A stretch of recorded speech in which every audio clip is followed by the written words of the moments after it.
क्या होता है जब किसी जगह का अतीत, उसका इतिहास इतना भारी हो जाए कि वो वहां रहने वालों को ही निगलने लगे।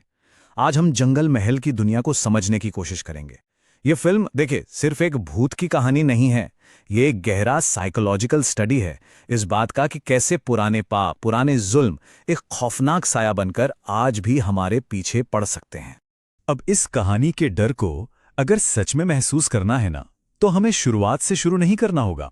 नहीं, हमें सीधे कहानी के क्लाइमैक्स पर, उसके अंत पर चलना होगा। उस पॉइंट पर जहां जंगल महल का असली भयानक चेहरा सामने आता है। क्योंकि कभी-कभी किसी कहानी का अंत ही उसकी सच्ची शुरुआत को समझाता है।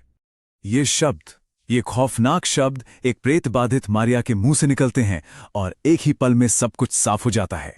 ये सिर्फ कोई भूत का हमला नहीं है, ये पहचान का, किसी के वजूद का पूरी तरह से मिट जाना है। और यहीं से इस कहानी का असली साइकोलॉजिकल टेरर शुरू होता है। तो सवाल ये उठता है कि आखिर ये किरदार इस भयानक अंजाम तक पहुंचे कैसे? उनकी यात्रा एक ऐसी सड़क पर शुरू हुई थी जो उन्हें कहीं नहीं ले जा रही थी, सिवाय उनकी अपनी बर्बादी की तरफ। देखिए, ये सब महज इत्तेफाक नहीं है। ये तो एक जाल है जो धीरे धीरे कस रहा है। पहले एक छोटी सी चेतावनी को नजरअंदाज किया जाता है, फिर एक टायर का फटना उन्हें पूरी तरह लाचार बना देता है, और अचानक वो अपनी किस्मत के मालिक नहीं रहते। हर कदम अनजाने में ही सही उन्हें उस जगह के और करीब ले जा रहा है जहां से लौटना नामुमकिन है। उनके गाइड रामोधार की ये आखिरी चेतावनी, ये सिर्फ एक सलाह नहीं है, ये एक अशुभ संकेत है। एक तरह से ये इस बात को मानना है कि जिस घर में वो पनाह ले रहे हैं वो कोई महफूज जगह नहीं है, और ये दरवाजे किसी इंसान से बचाने के लिए नहीं, बल्कि किसी और चीज से बचाने के लिए बंद किए जा रहे हैं। हर भूतहा घर की एक कहानी होती है ना? और जंगल महल की कहानी तो जमीन में खून और आंसुओं से लिखी गई है। यहाँ का जो आतंक है वो अचानक पैदा नहीं हुआ। ये एक बहुत ही क्रूर स्थानीय कहानी का नतीजा है जिसने इस जमीन को हमेशा हमेशा के लिए दागदार कर दिया है। और यही कहानी इस फिल्म के डर की असली बुनियाद है। ये लालच, धोखा और बदले का एक ऐसा चक्र है जो कभी खत्म ही नहीं होता, जहां हर भयानक काम एक और भी ज्यादा भयानक अंजाम को जन्म देता है। और इसी सब से एक ऐसा श्राप पैदा होता है जो सिर्फ उस घर में नहीं, बल्कि पूरी की पूरी जमीन पर फैला हुआ है। 40 साल, जरा इस वक्त के बारे में सोचिए। एक पूरा गांव जहां 40 साल से एक भी बच्चा पैदा नहीं हुआ। यह सिर्फ एक आंकड़ा नहीं है, ये एक समुदाय की धीमी मौत है, एक अभिशाप का जीता जागता सबूत जो इतना गहरा है कि वो आने वाले कल को ही मिटा देता है। लेकिन ये अभिशाप काम कैसे करता है?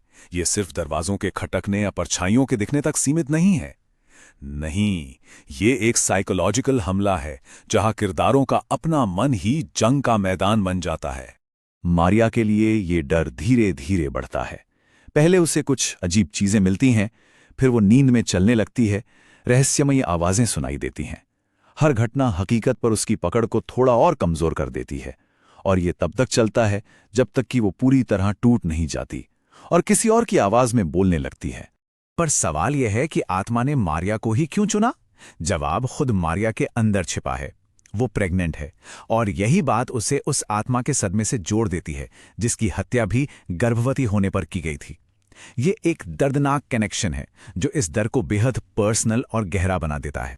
और जब ये किरदार साम्यवाद जैसी बड़ी बड़ी बातों पर बहस कर रहे होते हैं ना, तो वो सिर्फ पॉलिटिकल डिस्कशन नहीं कर रहे होते, वो अनजाने में अपने साइकोलॉजिकल डिफेंस को कमजोर कर रहे होते हैं। उनका ये अंदरूनी झगड़ा, उनकी ये आपसी फूट उन्हें बाहर के उस आतंक के लिए और भी ज्यादा कमजोर बना देती है। और यहीं पर हम फिल्म के सबसे जरूरी आइडिया पर आते हैं, ये कि जो कुछ भी हो रहा है वो सिर्फ एक भटकती आत्मा का काम नहीं है, बल्कि ये उस जमीन पर हुए एक बहुत बड़े सामूहिक पाप का नतीजा है। एक ऐसा पाप जिसे कभी सुलझाया ही नहीं गया। रामोधार की ये एक सीधी साधी लाइन यही फिल्म का सेंट्रल आइडिया है। ये बताती है कि घर में जो कुछ भी हो रहा है वो एक तरह का नैतिक हिसाब किताब है, एक ऐसा कर्ज जो दशकों पहले लिया गया था और अब चुकाया जा रहा है।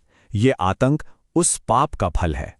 तो क्या चीज जंगल महल को एक साइकोलॉजिकल हॉरर बनाती है? वो ये है कि असली राक्षस वो आत्मा नहीं, बल्कि जमीन का पाप है। एक ऐसा अभिशाप जो अतीत के एक जुल्म से पैदा हुआ है। डर मन पर हमले से आता है, इस एहसास से कि आप एक ऐसी जगह पर हैं जहां इतिहास खुद एक हिंसक ताकत बन चुका है। और जब हम फिल्म के अंत के करीब पहुंचते हैं तो हमें कोई आसान जवाब नहीं मिलता। फिल्म हमें एक ऐसी जगह पर लाकर छोड़ देती है जो इशारा करती है कि शायद कुछ चक्रों को तोड़ना नामुमकिन होता है। हाँ, आत्मा को भगा दिया जाता है और कुछ किरदार शारीरिक रूप से बच भी जाते हैं, लेकिन क्या वो वाकई बच पा रहे हैं? वो टूट चुके हैं। उस आतंक ने उन पर हमेशा के लिए एक जख्म छोड़ दिया है। और फिल्म हमें इस परेशान करने वाले सवाल के साथ छोड़ जाती है कि क्या अभिशाप सच में खत्म हुआ है? और आखिर में हम इसी सवाल पर आकर रुक जाते हैं, क्या पाप को कभी सच में धोया जा सकता है, या वो बस नए शरीर की तलाश में अपनी वापसी का इंतजार करते हुए एक पीढ़ी से दूसरी पीढ़ी तक सफर करता रहता है? जंगल महल का असली आतंक इसी ख्याल में छिपा है कि कुछ दाग कभी नहीं मिटते।